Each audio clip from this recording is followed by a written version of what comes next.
we've all heard the scriptures about two becoming one. While we wholeheartedly agree with that, is everything really about we?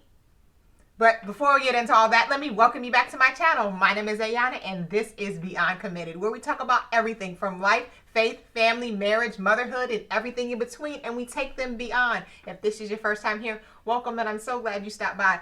And to make sure you're not a stranger, make sure you press that subscribe button below and turn on your notifications so you don't miss a video. All right, now let's dive right in.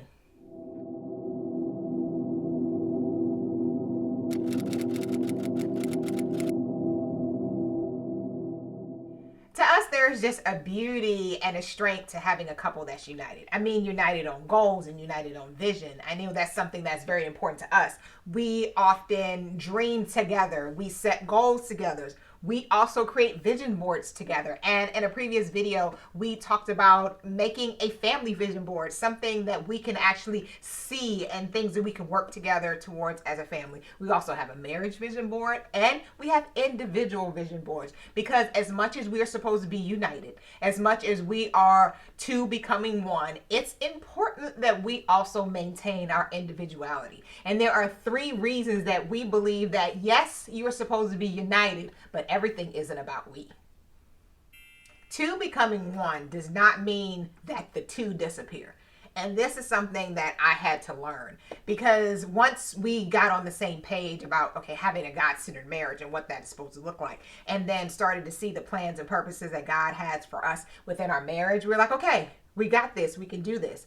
However, that did not mean that the gifts and talents and abilities that God gave us as individuals disappeared, or that we weren't supposed to use those in different things that didn't require us to be like together. So for instance, I became a stay-at-home mom, and then, kind of focused on my family and doing all that. And then after a while, I'm like, okay, that was great for that season. Now there's some other things that I think I want to do. I think there's some other things that God is calling me to do. And I'm like, okay, how do I do that and still support my family, still do all the things that I know God still wants me to do in my home, but still use the gifts and talents that he has given me to, do the things that he's calling me to do, as an individual. And that is kind of how Beyond Committed was created, realizing that yes, there are a lot of things that we do together. And on this channel, you will see a lot of videos of us together. However, a lot of the videos are just me, because there's things that I want to share with the wives out there. There's things that I want to share with moms. There's things that I want to share with, those who are looking to be married, that come from a wife's perspective that only I can be able to give. My husband can give his insight and thoughts. However, he's going to come from a male's perspective or a husband's perspective. So it's so important that in marriage, we are committed to being united. Yes, and committed to being the one within our marriage. However, it doesn't mean we have to lose the individuality that God gave us. So another point in terms of celebrating your individuality in your marriage is thinking about your overall health and well-being. And when I'm talking about health, I mean spiritually, mentally, emotionally, and physically. You got to figure that out for you as an individual in terms of how you show up, not only in your marriage, but in all of your relationships and where you go about.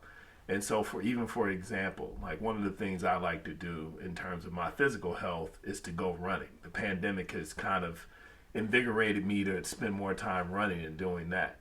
Early on, I could get her to run. It's been things opening up again. Now she's reverting back. The world is open. I am free. And that's just not her thing. Yeah. Right. And so it's little things like that in which you got to find out an adjustment. Maybe you like watching certain show or a sports event or something. And it's like, okay, yeah, I would like to share that with you, but I really don't care if you want to look at it or not. I want to look at this, and I'll find the time to do it accordingly. So having those spaces, I think, is important. Yeah. And realizing also that it's okay that you don't share everything. And it's okay that you don't, you may have different interests, but also realizing that you should still support each other in that individuality. For instance, with him liking to run and I don't. But I make sure he has the right shoes he wants, the running gear he wants, the snacks when he gets home, all of that, I'm on it. It's prepared. He has all the things that he needs to go out and run while I'm still at the house, because it's either too cold or it's just like, it's too hot, it's too early. I mean, you pick a reason. It's a lot of hills where we live. I mean, it's a whole lot of things. However, that doesn't mean that I can't support his individuality. It's just that, okay, that's something that he wants to do. And then when we are also speaking to like health and well-being, you have to make sure that you are taking the best care of you so that you can be the best wife, so that you can be the best husband. And the only person that truly can do that for you is you. So you're the only one that's going to get you up working out. You're the only one that's going to stop you from eating the extra piece of cake or cupcakes or cookies or bags of chips or whatever it is. And we do all of that. So like I have to make sure, I do that in moderation as well, or not buy as much of certain things that I know we really like to snack on, because the only person who is in control of what we do or not do is us. So making sure that we are taking the best care of our physical bodies so that we can do what we need to do for our families is so important. And also when we talk about mental health, making sure that you are getting the help you need, whether that is a therapist, whether that is a coach, whether that is whatever it is, to make sure that you are in a healthy space mentally so you can kind of do everything you want to do together. It's so important. So I encourage you to make sure that, yes, you are supposed to be pouring out into your marriage and doing all that and doing a lot of things together, but making sure you are taking care of your health and well-being as individual helps you to make sure that you can actually do that well. And I think another important aspect of your individuality in marriage is celebrating your differences in perspectives and points of views and opinions. I think early on, we've learned on certain situations and issues or topics to agree to disagree. Ayanna and I see things very differently. She's a black and white person, if we want to just kind of characterize us as general individuals, and I tend to live and operate in the gray, the complexities of that and being able to see different aspects. And so we often, collide. However, there's tremendous upside in this if you love and appreciate your spouse, in my case, my wife. It allows me, whether I agree or not, to see other perspectives beyond my own. And so oftentimes this can be very beneficial in all of my relationships and even professionally as well. When you're going into a certain situation or circumstance, I'm very patient. I'm willing to listen and kind of hear all sides and perspectives. And occasionally I will be influenced to see things a little bit differently. And then that may factor in to my approach or how I may communicate in a given situation or circumstance. And so I think it's incredibly healthy to not always try to say, you got to see it this way, this is how it should be, blah, blah, blah, blah, blah. And you can just kind of go down a rabbit hole on that versus just, you know what, this is how I see it, this is how you see it. And if you truly take the time to listen and understand, doesn't mean that you have to agree, but now you have a greater view of what it is that could be before you. Yeah. And I also think that in that is kind of making sure that you actually can see all sides, and making sure that being on one accord doesn't mean you think the same way, doesn't mean that you came to the same point at the same time.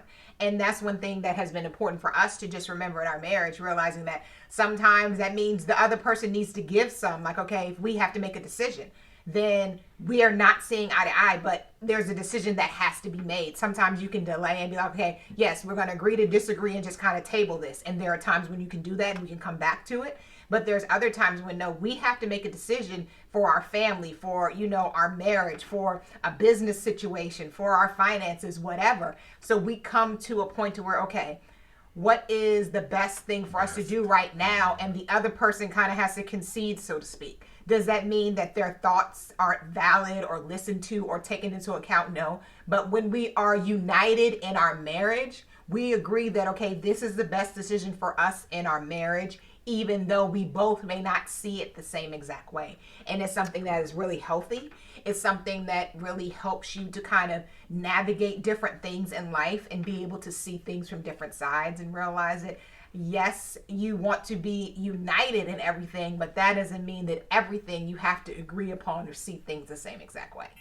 All right, that's it for today. And I want to know, do you disagree? Do you think that everything should be we? If you do, let me know in the comment box below. And if you like this video, make sure you give it a thumbs up, and then make sure you press the subscribe button and turn on your notifications so you don't miss a video. All right, now until we see you again, bye. Peace.